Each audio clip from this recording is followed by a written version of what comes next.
Soyez les bienvenus dans ce nouveau numéro de Mise au point. Surtout, n'hésitez pas en cours de route à faire vos commentaires par mail, par SMS ou par téléphone. Nous diffuserons le meilleur de vos réactions à la toute fin de l'émission. Et pour commencer, l'information principale de cette journée de votation, le oui massif des Suisses en faveur de l'interdiction des minarets.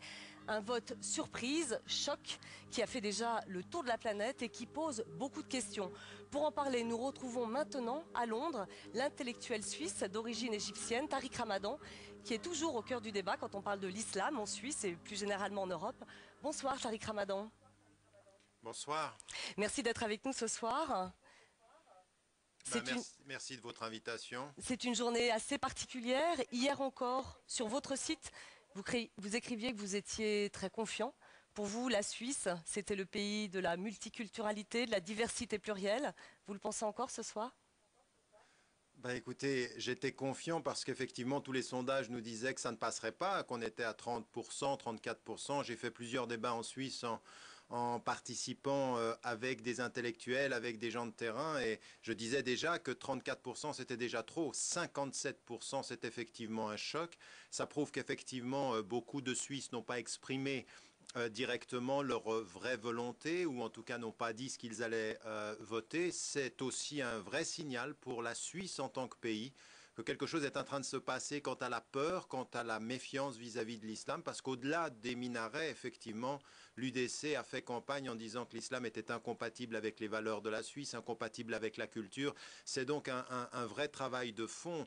Aujourd'hui, les Suisses de confession musulmane doivent entendre ce message et réagir comme il se doit. Et vous, qui êtes suisse, vous êtes né à Genève, vous avez grandi à Genève, comment vous le ressentez personnellement? Vous êtes déçu par votre pays? Ah, je suis déçu, bien sûr, je suis déçu par mon pays. Vous savez, j'ai eu des appels du monde entier aujourd'hui. J'interviens dans plusieurs télévisions et radios dans le monde majoritairement musulman comme en Europe. Et en Europe, c'est déjà la stupéfaction. Dans le monde majoritairement musulman, c'est vraiment de se poser la question de savoir ce qui se passe en Suisse. Et pour moi, en tant que citoyen suisse qui voit la Suisse, qui espérait que la Suisse allait montrer sa différence dans l'acceptation du pluralisme, parce que la Suisse n'a pas les problèmes sociaux qu'on peut rencontrer en Grande-Bretagne ou en France, eh bien c'est le contraire. C'est effectivement une Suisse que l'UDC a transformée en une Suisse recroquevillée, craintive, peureuse. Alors j'entends ces peurs et je respecte les gens qui ont peur et qui se posent la question sur ce qu'est l'islam. Oui. Il faudra leur répondre en tant que citoyen suisse. Mais on ne peut pas laisser un parti populiste instrumentaliser ces questions de la façon dont ça a été fait. Absolument, mais revenons là-dessus. Est-ce que vous le prenez comme un échec personnel? Parce que vous avez participé à beaucoup de débats et dès qu'on parle d'islam en Suisse, c'est vous qui intervenez, vous incarnez le musulman en Suisse. Vous le prenez comme une gifle, personnellement? Oui, je ne sais pas si j'incarne le Suisse musulman Vous êtes de confession le Suisse musulman musulmane, le plus connu. mais c'est vrai que c'est une gifle, effectivement.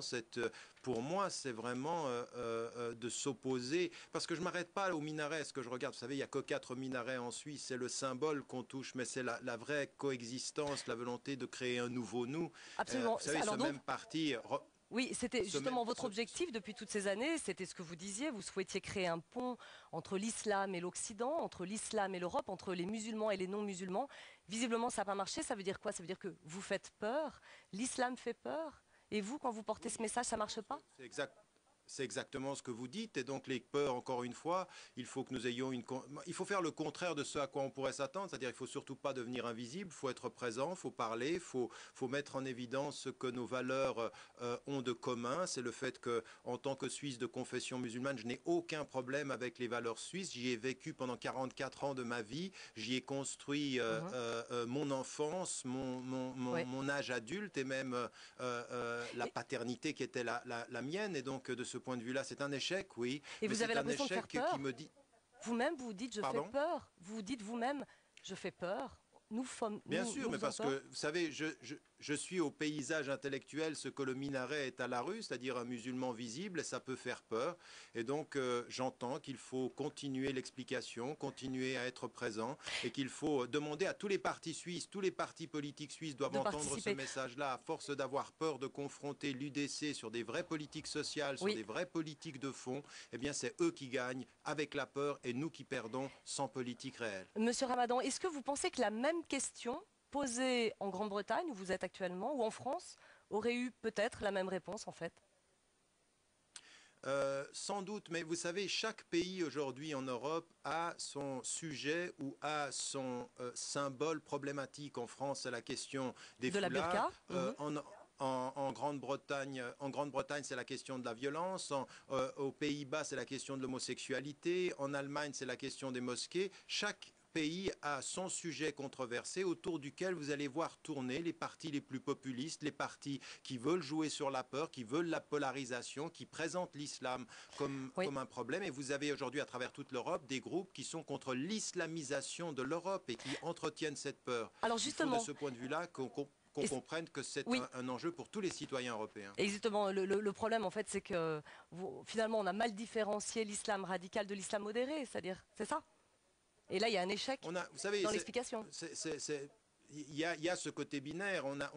Vous savez, tous les gouvernements européens, et les chiffres le montrent, tous les gouvernements européens, quand vous vous asseyez avec des premiers ministres, avec des ministres de l'Intérieur, avec des ministres de l'intégration, ils vous disent « Nous n'avons aucun problème avec la très grande majorité des musulmans. Voilà. C'est un petit groupe, des petits groupes qui sont des traditionalistes ou qui sont des radicaux et qui peuvent poser un problème. Mais il faut écouter la très grande majorité qui est suisse, qui est bosniaque d'origine, turque d'origine ou même arabe d'origine, qui respecte la loi, qui parle la langue du pays et qui n'a aucun problème au quotidien. C'est eux qui feront la Suisse. Et c'est ensemble que nous devons comprendre que nos ennemis communs, ce sont ceux qui peuvent être violents, ou c'est le sous-emploi et le chômage ou la violence dans nos villes. Excusez-moi de vous interrompre. Un tout dernier point. Est-ce que vous craignez des débordements de violence comme il y a pu en avoir après l'affaire des caricatures du prophète Mahomet? Non, je ne le pense pas et en tout cas je me suis appliqué, en tout cas pour ce qui me concerne, c'est un devoir moral de pouvoir dire aux sociétés majoritairement musulmanes comme aux musulmans, surtout ne tombez pas dans le piège de la réaction violente ou du rejet,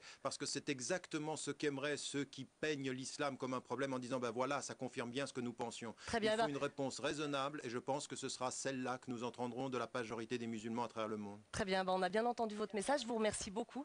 Tariq Musulman d'avoir été avec nous ce soir depuis Londres. Merci, à bientôt.